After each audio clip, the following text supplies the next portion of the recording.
നമസ്കാരം. ഞാൻ doctor Divya Prakash, Aditya homeo ഡിസ്പെൻസറിയിലെ ചീഫ് കൺസൾട്ടൻറ്റും ചൈൽഡ് കൗൺസിലറുമാണ്.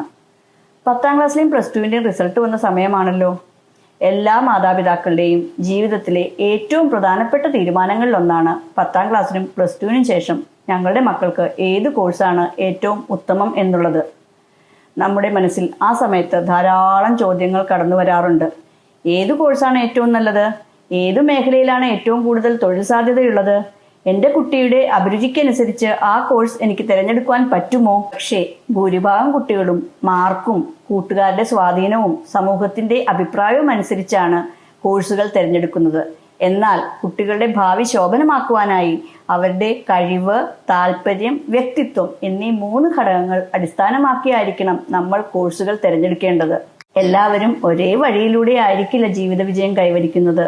ചിലർ പഠനത്തിൽ കഴിവ് തെളിയിക്കുമ്പോൾ മറ്റുള്ളവർ കല, കായികം, സാമൂഹിക സേവനം, ബിസിനസ്, ടെക്നോളജി എന്നീ മേഖലകളിലായിരിക്കും കഴിവ് തെളിയിക്കുന്നത്. വീഡിയോയിലൂടെ നമ്മുടെ കുട്ടികളുടെ സ്വാഭാവികമായ കഴിവുകളും താല്പര്യങ്ങളും എങ്ങനെ കണ്ടുപിടിക്കാം, അതിന്റെ അടിസ്ഥാനത്തിൽ 10ാം ക്ലാസ്സിനും +2നും ശേഷം അവർക്ക് ഏത് കോഴ്സ് അല്ലെങ്കിൽ തൊഴിൽ മേഖലയാണ് അനുയോജ്യം എന്ന് വിശദമായി പരിശോധിക്കാം. കോഴ്സ് തിരഞ്ഞെടുക്കുമ്പോൾ നമ്മൾ ശ്രദ്ധിക്കേണ്ട 10 കാര്യങ്ങളാണ് ഞാൻ വിശദമായി ഇവിടെ ചർച്ച ചെയ്യാൻ പോകുന്നത്.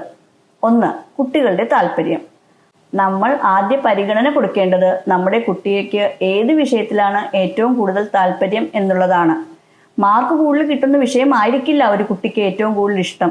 ഒരു കുട്ടി ഏറ്റവും കൂടുതൽ സമയം ഏത് വിഷയമാണോ പഠിക്കാൻ ഇഷ്ടപ്പെടുന്നത്, നമ്മൾ പഠിക്കാൻ പറയുമ്പോൾ ഒരു കുട്ടി ഒരേ വിഷയമാണ് എല്ലാ ദിവസവും പഠിക്കുന്നതെങ്കിൽ ആ വിഷയമായിരിക്കും ആ കുട്ടിയുടെ ഏറ്റവും ഇഷ്ടപ്പെട്ട വിഷയം.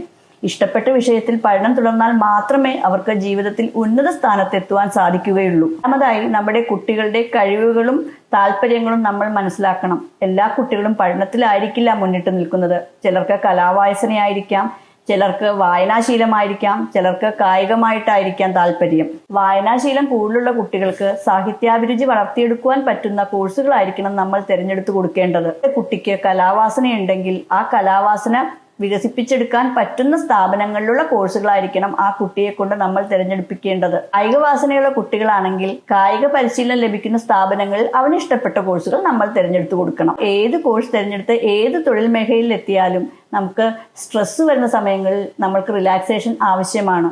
അപ്പോൾ നമ്മുടെ അഭിരുചി അല്ലെ വാസനയുള്ള വിഷയങ്ങളായിരിക്കും നമുക്ക് റിലാക്സേഷൻ തരുന്നത്.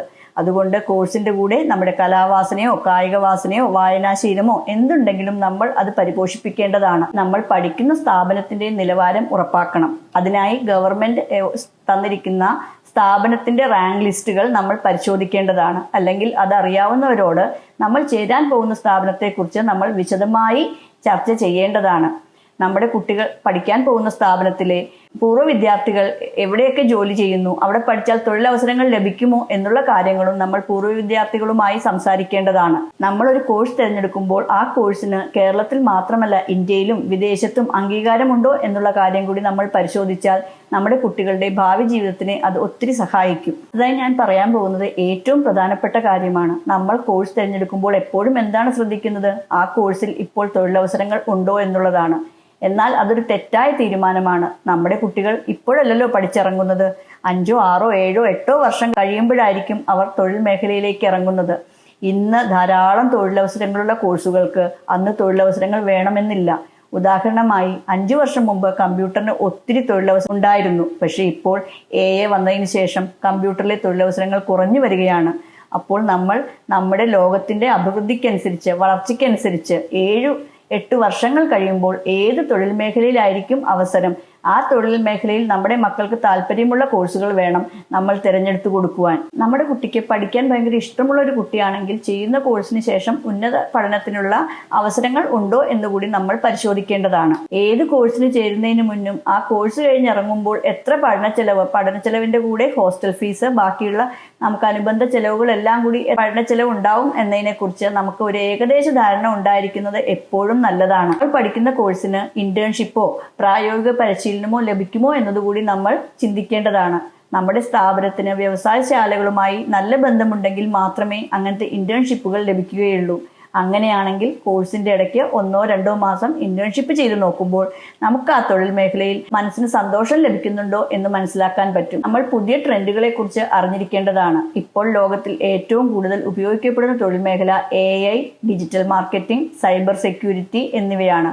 അതിൽ നമുക്ക് താല്പര്യമുണ്ടെങ്കിൽ അതോടനുബന്ധിച്ച കോഴ്സുകൾ നമ്മൾ തിരഞ്ഞെടുക്കേണ്ടതാണ്. അല്ലെങ്കിൽ നമ്മൾ ഏത് കോഴ്സിന് ചേർന്നാലും ഇതിന്റെ സർട്ടിഫിക്കറ്റ് കോഴ്സുകൾ കൂടി അതിന്റെ കൂടെ നമുക്ക് ഓൺലൈനായിട്ട് ഇപ്പൊ IIT, IIM അങ്ങനെ ഇന്ത്യയിലെ വിദ്യാഭ്യാസ രംഗത്തെ മുന്തിയ സ്ഥാപനങ്ങൾ സർട്ടിഫിക്കറ്റ് കോഴ്സുകൾ നമുക്ക് ഓൺലൈനായി വാഗ്ദാനം ചെയ്യുന്നുണ്ട്. അപ്പം നമ്മൾ ഏത് സ്ഥാപനത്തിൽ പഠിച്ചാലും നമുക്ക് പറ്റുന്ന സർട്ടിഫിക്കറ്റ് കോഴ്സുകൾ നമ്മുടെ മെയിൻ കോഴ്സിന്റെ കൂടെ ചെയ്യുകയാണെങ്കിൽ നമുക്ക് തൊഴിലവസരങ്ങൾ കൂടുതൽ ലഭിക്കുന്നതിനുള്ള സാധ്യതയുണ്ട്. കഴിവ്, താല്പര്യം, സമൂഹത്തിന്റെ ആവശ്യം, ഈ 3 കാര്യങ്ങൾ പരിഗണിച്ചായിരിക്കണം തൊഴിൽ മേഖല തിരഞ്ഞെടുക്കേണ്ടത്. അപ്പം ആ തൊഴിൽ മേഖലയിലേക്ക് നമ്മൾ എത്തിപ്പെടാൻ വേണ്ട കോഴ്സുകളായിരിക്കണം നമ്മൾ 10ാം ക്ലാസ്സിനും +2നും ശേഷം തിരഞ്ഞെടുക്കേണ്ടത്. നിങ്ങൾക്ക് ഇഷ്ടമുള്ളതും നിങ്ങൾക്ക് ചെയ്യാൻ താല്പര്യമുള്ളതും സമൂഹത്തിന് ആവശ്യമുള്ളതുമായ കാര്യങ്ങളുടെ സംഗമസ്ഥാനത്താണ് നിങ്ങളുടെ മികച്ച കരിയർ ഒളിച്ചിരിക്കുന്നത്.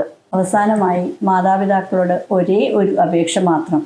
മാതാപിതാക്കൾ അവരുടെ സ്വപ്നങ്ങൾ പിന്തുടരുവാനായി കുട്ടികളെ നിർബന്ധിക്കാതെ കുട്ടികളെ അവരുടെ കഴിവ്, താല്പര്യം, വ്യക്തിത്വം എന്നിവ അനുസരിച്ചുള്ള കോഴ്സുകളും അതിനനുബന്ധിച്ചുള്ള തൊഴിൽ മേഖലയും കണ്ടെത്തുവാനായി സഹായിക്കുക എന്നുള്ളതാണ് മാതാപിതാക്കളുടെ ഏറ്റവും വലിയ ഉത്തരവാദിത്വം. ഈ വീഡിയോയുടെ ഡിസ്ക്രിപ്ഷനിൽ നൽകിയിരിക്കുന്ന ചോദ്യാവലി പൂരിപ്പിക്കുന്നതിലൂടെ നിങ്ങൾക്ക് നിങ്ങളുടെ വ്യക്തിത്വം, കഴിവ്, താല്പര്യം എന്നിവ അനുസരിച്ചുള്ള നിങ്ങൾക്ക് ഏറ്റവും അനുയോജ്യമായ കോഴ്സുകൾ ഏതൊക്കെയാണെന്ന് മനസ്സിലാക്കാവുന്നതാണ്.